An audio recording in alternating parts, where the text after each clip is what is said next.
Hi, you ready for another chapter of The Losers Club by Andrew Clements? We're on chapter 22, which in my book starts on page 125. It's called The Deep End. Alec, it's for you. Alec didn't hear. He hadn't finished Hatchet on the ride home from extended day, and after dinner and some math homework, he had started Johnny Tremaine. So now he was fighting the Redcoats in Boston, again. His little brother's voice rang out again, much louder. Alec, get the phone, the landline. Oh, sorry.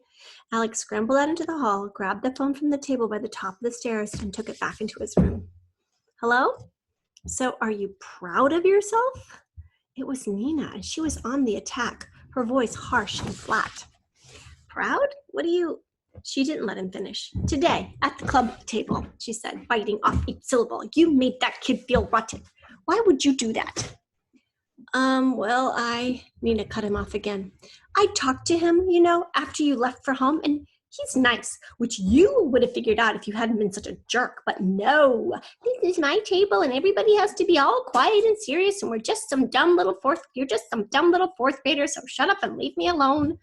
That's exactly what you were like, and it was just ugly.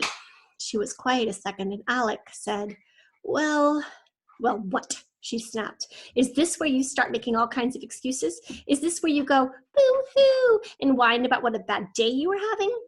Alec had had enough. He snarled, no, this is where you just keep yelling and yelling until you start to hear how awful and stupid you sound, and this might be when you realize you don't even know what you're talking about. That's what this is.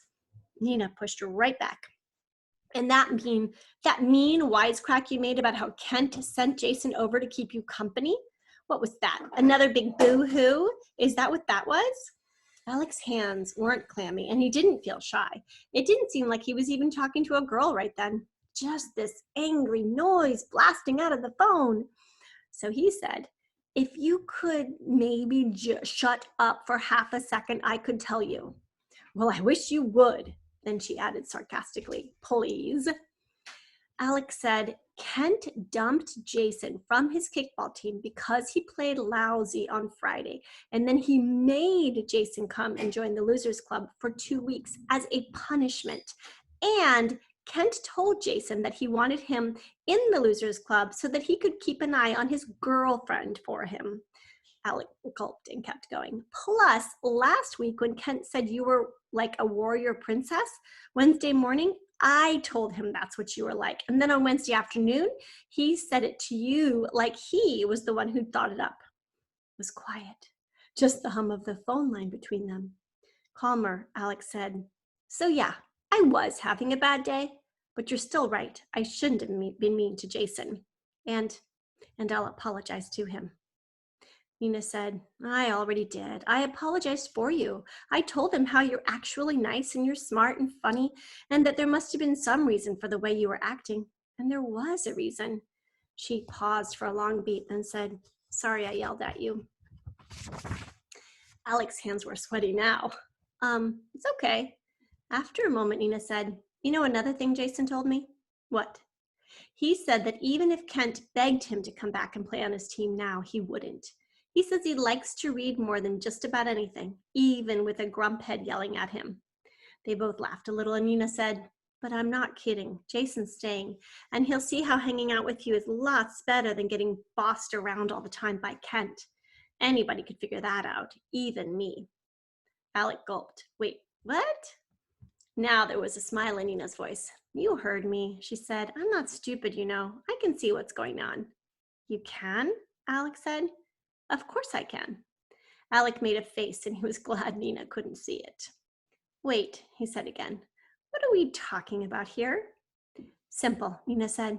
We're talking about how you don't like it when I hang around with Kent, and how Kent is so jealous that you and I are friends that he had to send that kid over to our table to keep track of what we say to each other. Alec snorted. Kent, jealous of me? No way. Nina spoke calmly. I'm just telling you what I see, that's all. Alec was having trouble thinking. So are you saying that you still like being at the table reading? Not quite, Nina said. I'm saying I still like being there reading with you. Oh. Alec had to let that sink in. It started to, and then he had to ask something else. But how come you hang out with Kent so much? Nina said, well, it's partly it's because I like sports. Plus, I have math and science for my last two classes, and I like running around a little before I sit down and read. But it's also, well, when Kent started paying attention to me, I started meeting other kids, especially other girls, like right away.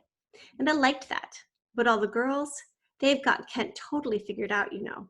But that doesn't mean they don't like it when he flirts around with them, because they definitely do, you know. Alex said, oh, right, as if he did somehow know what Nina meant. But Alec didn't know. He was barely getting any of this. He felt like he was suddenly swimming at the deep end of a big pool, and he hadn't really known that the pool itself was even there. He was in way over his head. But not Nina. She was perfectly at ease in these waters, paddling big circles in them around him. Well, she went on, like I said, I'm sorry I yelled at you, and I'm glad we got to talk. So see you tomorrow, okay? Sure, okay, Alex said. Tomorrow. Bye. Bye, she said. Alec pushed the off button. Then he sat perfectly still for almost a minute, staring at the phone. His mind was racing, but not randomly. Alec was sifting through the library he had in his mind, flipping through books he had read, scanning all the plots and characters he could remember. He was trying to recall a story that might be sort of like what he was going through, or some scene where a guy felt totally confused by what a girl said, or any character who was even a little bit like him. His mind slammed to a full stop. This stuff right now? Is this kind of like what was happening with Percy and Annabeth in The Lightning Thief? And then in the rest of the series? But that thought made Alec shake his head and smile. He knew he didn't know much, but he did know that perfect little endings happened in books, not in real life. At least, not in his life, or not yet anyway. But he pushed that out of his head too. For now, he needed to try to understand just enough so that he wouldn't make himself look like a total fool tomorrow at school. It could be a very bad Tuesday. He needed help. And 1 minute later, help actually arrived, like a plot twist in a novel. And that's the end of the chapter.